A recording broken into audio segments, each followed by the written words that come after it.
যি দেখা গৈছে আৰু মই যিমান ঘূৰিছোঁ খুব অভাৱনীয় ৰূপত মানে মহাজোঁটৰ প্ৰাৰ্থীবোৰ আগবাঢ়িছে।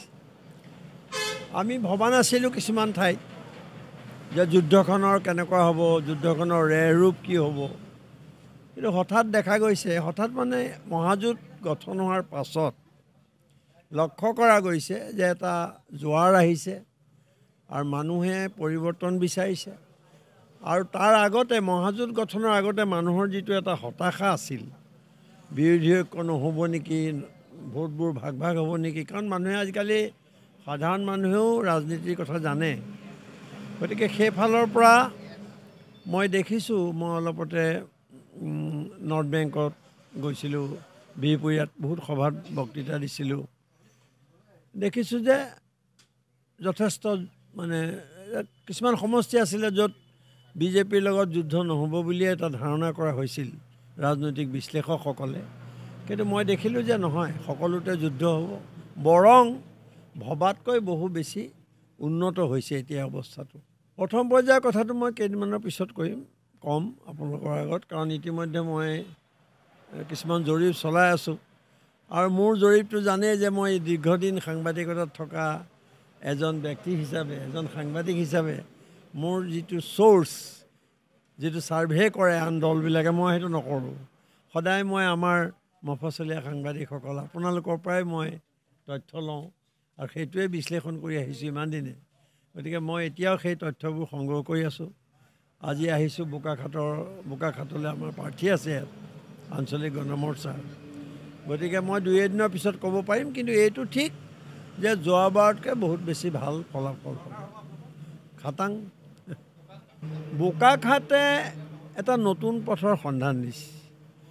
বোকাখাতত আমি মিচিং যুৱক প্ৰণৱ দলেক প্ৰাৰ্থিত্ব দিছোঁ আৰু তেওঁৰ যি প্ৰতিভা, তেওঁৰ যি শিক্ষা, তেওঁৰ যি অৱদান, এই কথাটো আজি সমগ্ৰ দেশত বুদ্ধিজীৱী বৌদ্ধিক সমাজত চৰ্চিত হৈছে।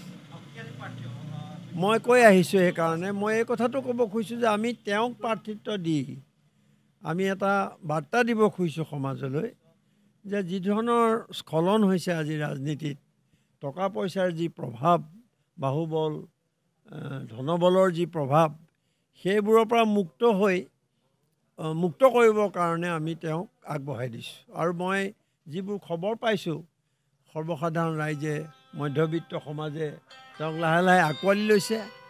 আৰু মই আহিছোঁ, কাইলৈ মই এটা ইয়াত ৰেলী হ'ব, সমাৱেশ হ'ব, সেই সমাৱেশটো চাই লৈ মই এটা অনুমান কৰিব পাৰিম। আৰু পৰহিলৈ প্ৰধানমন্ত্ৰী আহিছে, কিন্তু প্ৰধানমন্ত্ৰীৰ মিথ্যাচাৰ, তেওঁৰ মিছা কথাবিলাক আৰু লাহে লাহে মানুহে বুজি উঠিছে। গতিকে মই অতুল বৰাৰ দৰে এগৰাকী বিশ্বাসঘাতক, দুৰ্নীতিপৰায়ণ, জাতিটোক মানে সকলো ফালৰ পৰা জাতিটোক মিছা কথাৰে বিপথে পৰিচালিত কৰা এজন নেতাক বিৰুদ্ধে আমি এজন সহজ সৰল প্ৰাৰ্থীক থিয় কৰাইছোঁ। আৰু বোকাখাতৰ যি ঐতিহ্য, মই ইয়াৰ ৰাইজে প্ৰণৱ দলেক ভোট দিব বুলি মই আশা কৰিছোঁ। দিছপুৰত আমাৰ প্ৰাৰ্থী মনজিৎ মহন্ত, এগৰাকী সাংবাদিক। তাতো মই ঘূৰি পেলাই যিটো দেখিছোঁ, বা আজি যেতিয়া মনোনয়ন পত্ৰ দাখিল কৰা হ'ল, সেই সময়ত দেখা গ'ল যিমান মানুহৰ সমাগম হ'ল, তালৈ চাই আৰু মই বহু ভিতৰুৱা অঞ্চলত ঘূৰি মেলি চাই যিটো দেখিছোঁ, আমি দিছপুৰতো এটা খুব সুন্দৰ যুদ্ধ দিব পাৰিম। শক্তিশালী ৰূপত তেওঁ আত্মপ্ৰকাশ কৰিছে আৰু তাতো আমি সেই আসনখন দখল কৰিবলৈ সক্ষম হ'ম বুলি ভাবিছোঁ।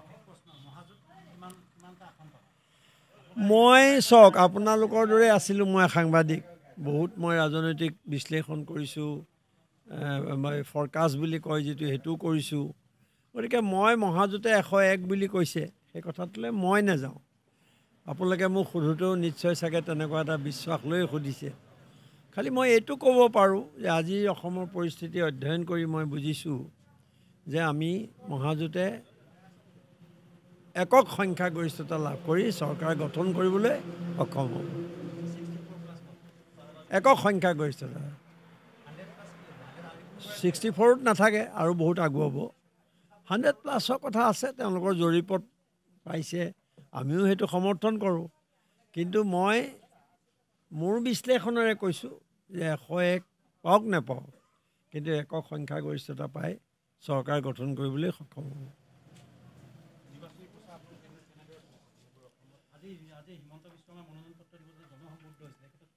হিমন্ত বিশ্ব শৰ্মাৰ জনসমুদ্ৰ হোৱাটো কোনো অস্বাভাৱিকতা নাই তেওঁলোকে গাড়ীবোৰ চব লৈ আনে মানুহবোৰক পইচা দিয়ে সেইটো মোদীৰ সভাটো কৰে অমিত শ্বাহৰ সভাটো কৰে গতিকে তাত আৰু হিমন্ত বিশ্ব শৰ্মাৰ এইটো কথা অস্বীকাৰ নকৰোঁ মই যে জালুকবাৰীত তেওঁ এটা এক ধৰণৰ জনপ্ৰিয়তা আছে দীৰ্ঘদিন তেওঁ জালুকবাৰীক প্ৰতিনিধিত্ব কৰিছে তাৰ লগত বিজেপিৰ যিটো শক্তি আজি সেই শক্তি আছে আৰু তেওঁৰ বিচক্ষণতা আছে সেইটো মই অস্বীকাৰ নকৰোঁ সেই জনপ্ৰিয়তাৰ জোৰত মানুহ আহিছে কিন্তু তাৰ লগত এইটোও আছে যে আমি যদি 3খন বাছ দি পেলাই মানুহ কঢ়িয়াইছোঁ তেওঁ হয়তো তাত 50খন বাছ দি মানুহ কঢ়িয়াইছে এই কথাটোও আছে এই দুইটা কথা কিন্তু আপোনালোকে চাব লাগিব তেওঁৰ জনপ্ৰিয়তা আছে আৰু তেওঁ বহুদিন এই সমষ্টিটোক লালন পালন কৰিছে সেই দিশৰ পৰা তেওঁ ৰাইজ তেওঁৰ লগত আছে আৰু আজি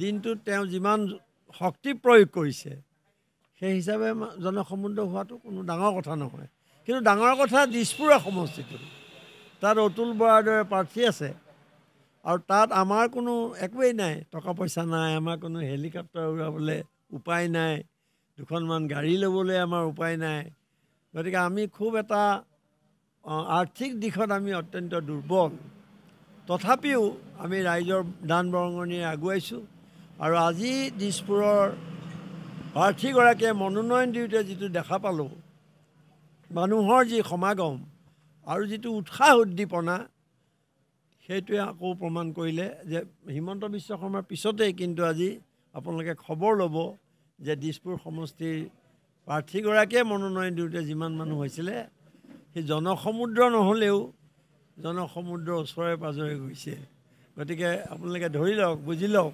যে আমাৰ কি ধৰণৰ স্থিতি আৰু আমি কেনেধৰণৰ এটা অৱস্থানত থিয় হৈছোঁ